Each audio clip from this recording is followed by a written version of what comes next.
Magandang araw kaibigan! Tuloy po kayo sa Felicidad's Channel. Sa mga kwento ng buhay at pag-ibig na hinalukay sa natatagong baul ni Felicidad. Pero bago po tayo magpatuloy, huwag niyo pong kalilimutan na i-like ang video, i-subscribe ang channel, at i-click ang notification bell para lagi kayong updated sa mga parating pa na upload.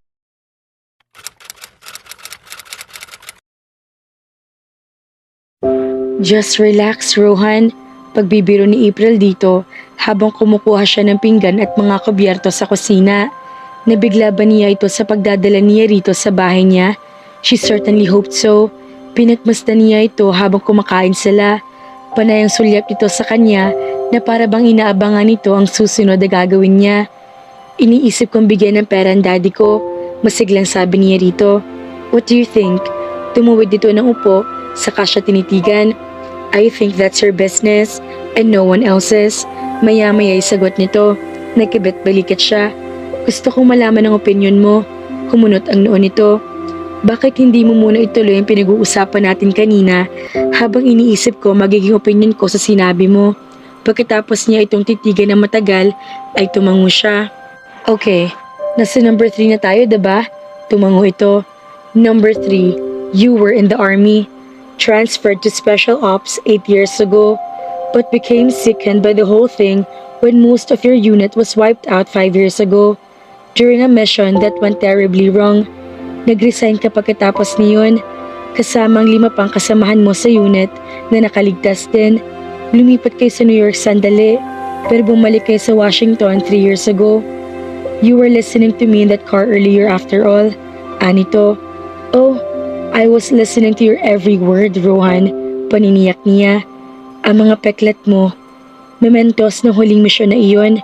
Pagkumpirma nito sa iniisip niya. Ano ba nangyari? Hindi ako pwede magkwento tungkol doon. Ang masasabi ko lang, may mga naging pagkakamali kami. Bad intel maybe. Kung ano man ang dahilan, na-ambush kami and half of my men were killed before we got anywhere near completing our mission. At ang mga kasama mong nakaligtas, sina RC, Gab at Rod, ay nagtatrabaho na para sa iyo sa Washington. Nagtatrabaho sila kasama ko, hindi para sa akin. Sa RA Security, si R ang number 4 sa listahan ko. Tumaas ang mga kilay nito. Si Ricky? Bakit? Dahil nag-aalala ka sa kanya, kaya sinubukan mong pigilan siyang habulin ang babaeng alam mong mabuti hindi para sa kanya. Yun naman talagang ginagawa ng isang kaibigan. Pangangatwiran nito. No, it isn't. Wala nang pakialam ang ibang tao sa mga ganyang bagay, Rohan. It's all me. Me. Pero ikaw, inaalala mo si Rod. He's watched my back on more than one occasion. Pangangatwiran ulit nito. And now you're watching his. Move on to number 5, April. The woman who was trying to contact you through Grab a few days ago. Well, inakala kong siya ang naiwan mong girlfriend sa New York. Akala ko kasi ay doon ka pa nakatira. Nabanggit mo nga tungkol dyan. Tila amused na umiiling-iling ito. Cassandra is a piranha who'd stab you in the back rather than stop you from drowning. Papatula lang ako sa buwaya kaysa sa kanya. Nakahinga siya ng maluwag sa kaalamang hindi niya karibal si Cassandra na iyon. So, sino siya kung hindi mo siya girlfriend? She works for Langley. Sa kumpanya nagbibigay sa amin ng assignment. Isa siya sa mga taong bumigo sa iyo 5 years ago? Oo, madilim ang sagot nito. At sinusubukan pa rin niyang kontakin hanggang ngayon. Tumatanggap pa rin kami ng occasional private job para sa kanila. Siguro 1 o 2 kada taon. Nasa labas ako ng bansa nang dumating ang sulat mo, kaya hindi agad ako nakauwi dito. What can I say? The guys enjoy keeping their hands in. Defensive pang dagdag nito. Tinaasan niya ito ng isang kilay. The guys do? Ako rin, pag-aamin nito. But now we do it on our terms, at our convenience, no one else's, and we gather our own intel. What sort of jobs? Madalas kidnapping at hostage situations na masyadong sensitive para i-handle ng Langley. Satisfied? She was far from satisfied. May isip pala niya yung nalalagay pa rin sa panganib ang buhay nito at ng mga kasama nito ay para may pumipigana sa puso niya. Except, Ang mami niya ay piniling subukang baguhin ang daddy niya para maging ideal husband nito. Isang asawang palaging umuuwi at sumasamba rito. Pero nabigo ito. People could change themselves if they wish to, but another person never could or should try to do that changing for them, she realized. Ruhan was the man that he was, danger included. In fact, he was danger with a capital D. Mahal na mahal pa rin niya ito sa kabila niyon. Pinanonood ni Rohan ang pagbabago na ekspresyon sa mukha ni April pagkatapos itong malaman kung anong trabaho niya. There was unease, trepidation. Was there slight distaste there too? Iniisip mo pa rin bang hindi talaga ako badass? Tanong niya rito. Itinulak niya ito palayo ang pinggan na halos hindi niya nabawasan ng laman. What the hell had he been thinking? Making love to this woman? Dragging a woman like April magpantay, smart, sassy, so courageous, and very much the lady, into the low-life world he was occasionally forced to inhabit? Nasisiraan niya yata siya ng bait. He stood up abruptly. Saan ka pupunta? Mataray na tanong nito. Tumayo rin ito. Well, nakalimutan kong kailangan ko pala ng sasakyan pabalik sa Mindoro pagkahatid ko sa iyo bukas. Malalim ng gabi, kaya malamang na wala na akong masasakyang bus. Kailangan ko pa maghanap ng hotel at tutuluyan ko ngayong gabi. Dumito ka na lang. Anito. He smiled humorlessly. I don't think so, April. Nagtaas ito ng noo. Tila naghahamon nang tanungin siya. Why not? Why not? Dahil kapag nanatili siya roon, hindi siya papayag na sa couch siya matulog. Nasigurado siyang pupustuhan sa kanya sa April. Not with her in bed, only a few feet away. To answer your question, tungkol sa pagbibigay mo ng pera sa daddy mo, I totally agree with you. Kapag ginawa ko yun, magugulo ang buhay nila ni Gades. Anito, paano mo na lamang iyon ang sasabihin ko? Nagtatakang tanong siya. The same way you know that the two of us are going to be sharing my bed in just a few minutes, she answered matter-of-factly. Kilala na kita, Rohan. Kay gaya ngayon, alam kong gusto mo nang umalis at layuan ako, away from any temptation to go to bed with me again. Humalukip-kip siya at tinignan nito ng mataman. Masyado yatang malaki ang bilib mo sa sarili mo. Pang-aasar niya rito. No, I really don't. Sagot nito. Alam kong gusto mo ko, pero hindi ko alam kung anong nararamdaman at hindi mo nararamdaman para sa akin. Pero hindi na yun mahalaga sa akin. Naglakad ito palapit sa kanya.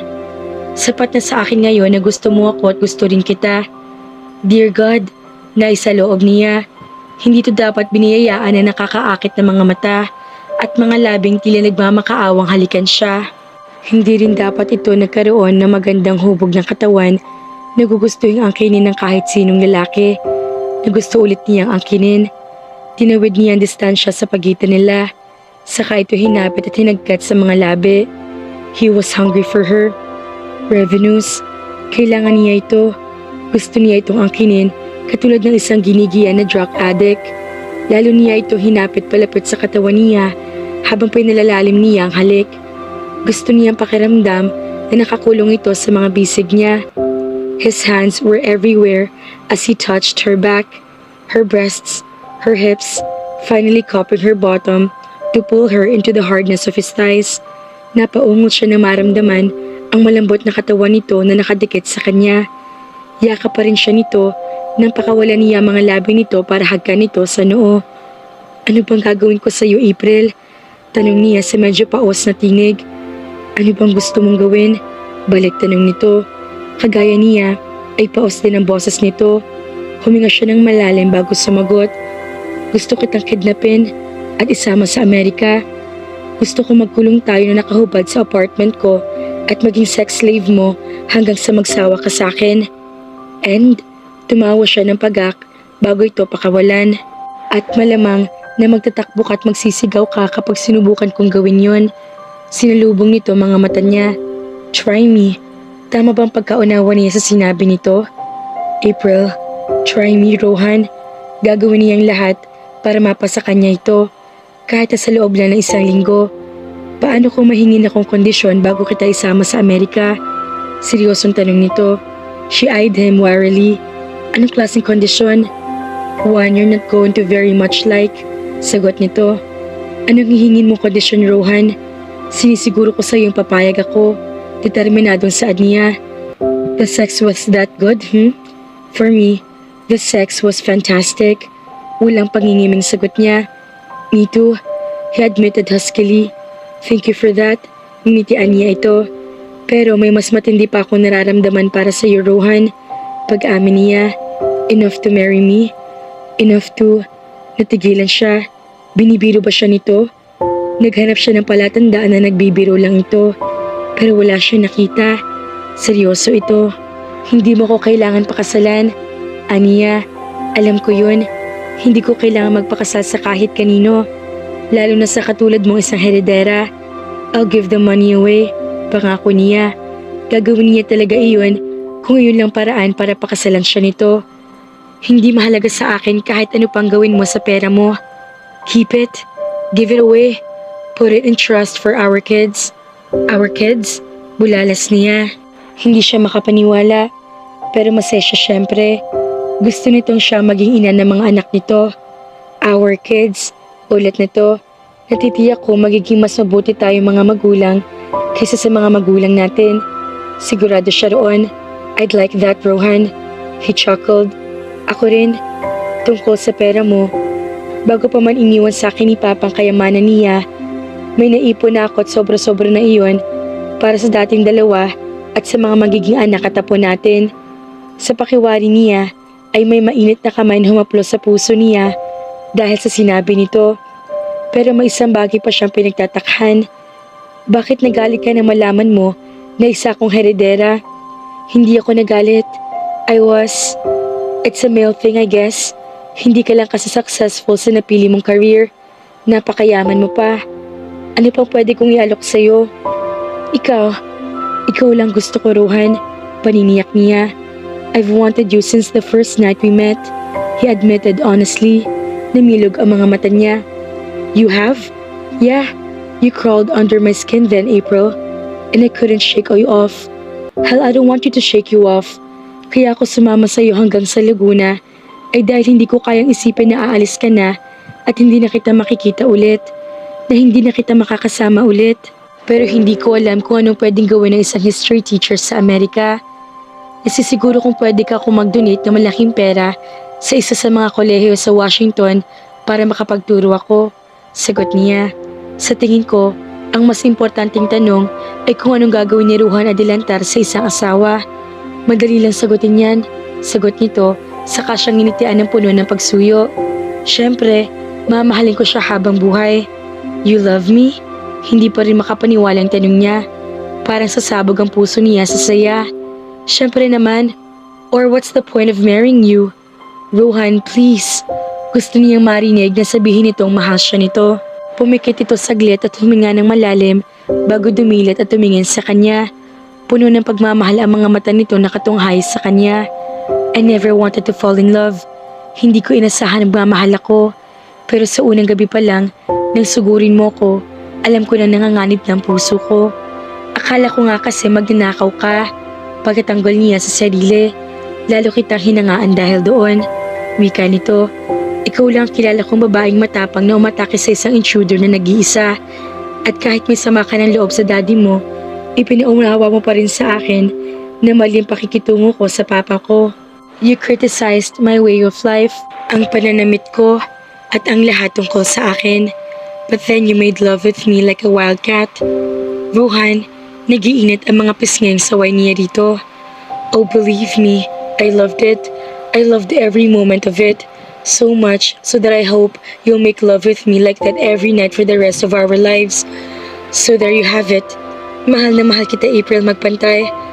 Will you please marry me? Come back to Washington with me and spend the rest of our life at my side? Oh yes, Rohan Adelantar, I'll marry you because I love you very much too. Pumaloob siya sa mga bisig nito, laughing and crying at the same time. Siniil siya nito ng halik, saka siya binuhat at dinala sa kwarto niya.